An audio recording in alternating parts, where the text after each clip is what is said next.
of it. I'm Prashant, founder of PromptCloud, and with me we have Arpan, who mostly looks at product and marketing.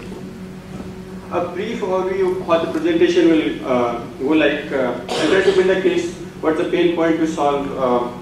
Who are our customers, and what else is in pipeline? What all can be done, and a bit about our DNA. So to build up a case, let's say you want all the reviews for iPhone 5 or some other phone from a website. So those of you who are technical, it's not a very difficult problem. You can do it. This problem gets a bit difficult, not a lot, if you want to get for two phones.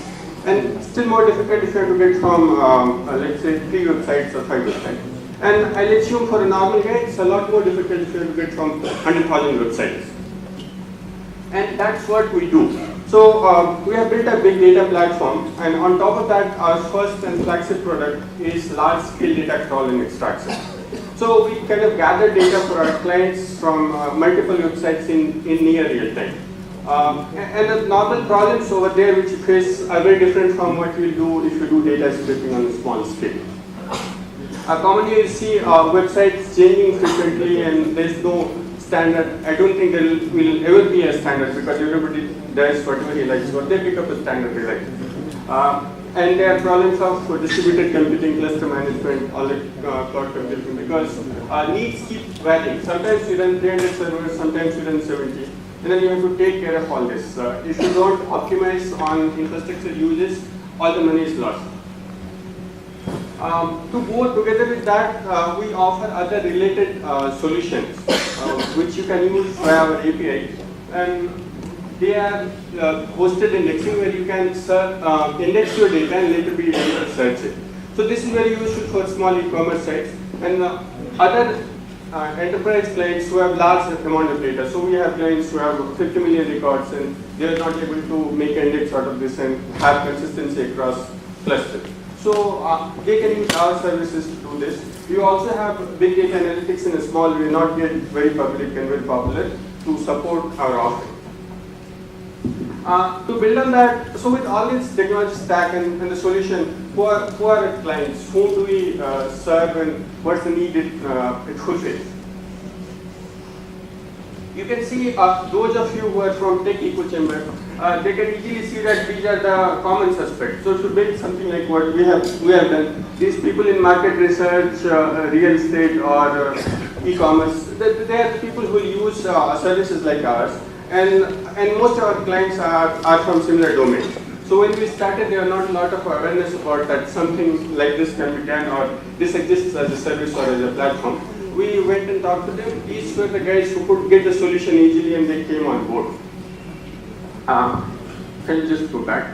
One thing to note here is this is various unrelated verticals, and this is by design. It's not by accident. We have tried to maintain that horizontal, to make our service horizontal so that it can be used across multiple verticals, rather than going into one of these. Next, I think I'll discuss a couple of unusual use cases. So when we started, we didn't think that something like this can be built on our platform. But if you stay long enough in market, sometimes use cases they discover themselves. And this is one such. We have a client, they are New York based, but they have websites all across the world, region based. And what they do is they deal with celebrity gossip. A lot of us are interested in that. And he has built a business out of this people's likeness or habit. And what we do is for them is they have given us that they want these kind of articles from these 3,000 websites. And we on the data we crawl and search. We do some kind of sentiment analysis, and then give it to their editors. And using our service, they have been able to reduce the number of editors. How much time do we have? 3 minutes for talk. Okay. Next is this guy. They are trying to merge Pinterest and e-commerce. So this is some kind of visual discovery and selling of products. So on their website, if you go and like a product, let's say some Nike shoes, they'll make you can discover more similar items from there.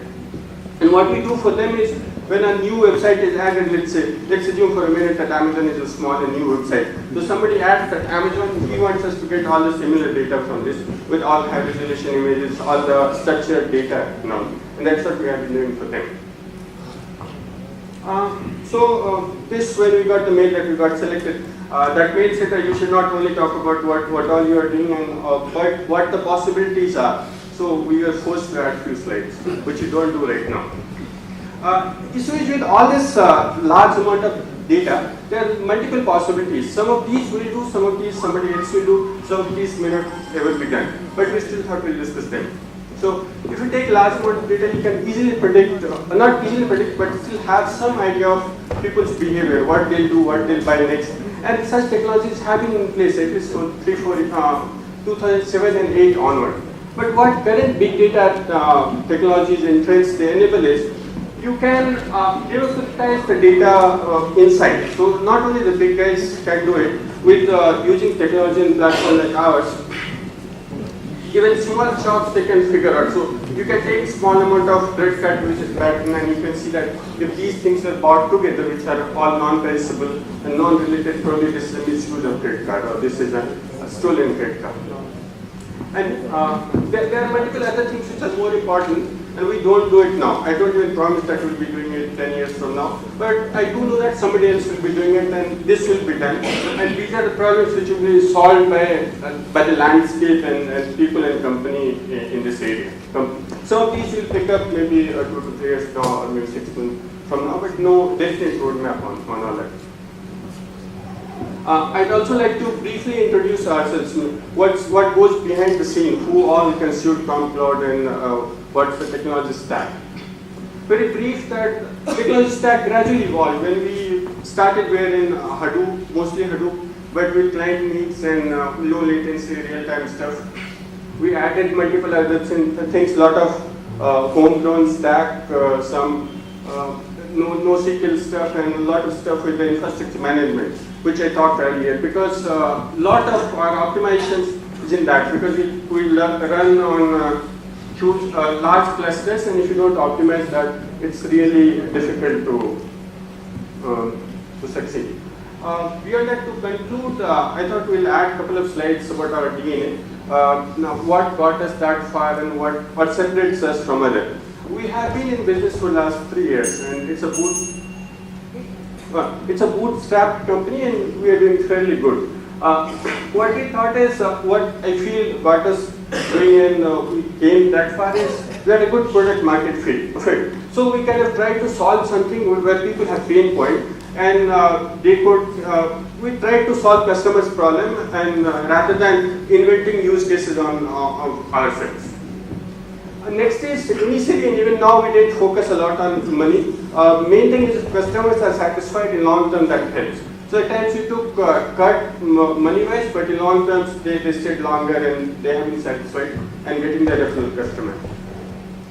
Other is in backend, which we don't expose to customers and others very often, is main advantage in all this business is technology. If you are to put a lot of people to deal with terabytes of data, it's not going to scale ever. So you'll run out of people. 6 billion is not enough. But if you do better technology and keep maintaining the advantage, that helps a lot. But this is difficult. You have to keep running always. But that's what we do to maintain the tech advantage. That's it. I think I'll open up for questions now.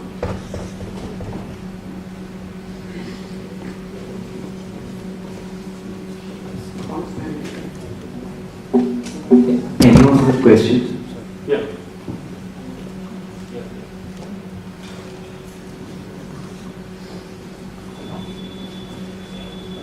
Hello, I'm Mahesh here. Hi, Mahesh. How much this data gathering is automated versus you do manual from the different websites? Yeah, I think I missed out the part where we don't only crawl large amount of data, we also put structure on top of it. So if you see, there has been a lot of data explosion in data volume, but that makes it even more difficult to get insight out of that. So one of our core IPs in the first part is putting a structure of that. So it's mostly automated for us, but sometimes we need to do queue, but it's mostly automated. Thanks.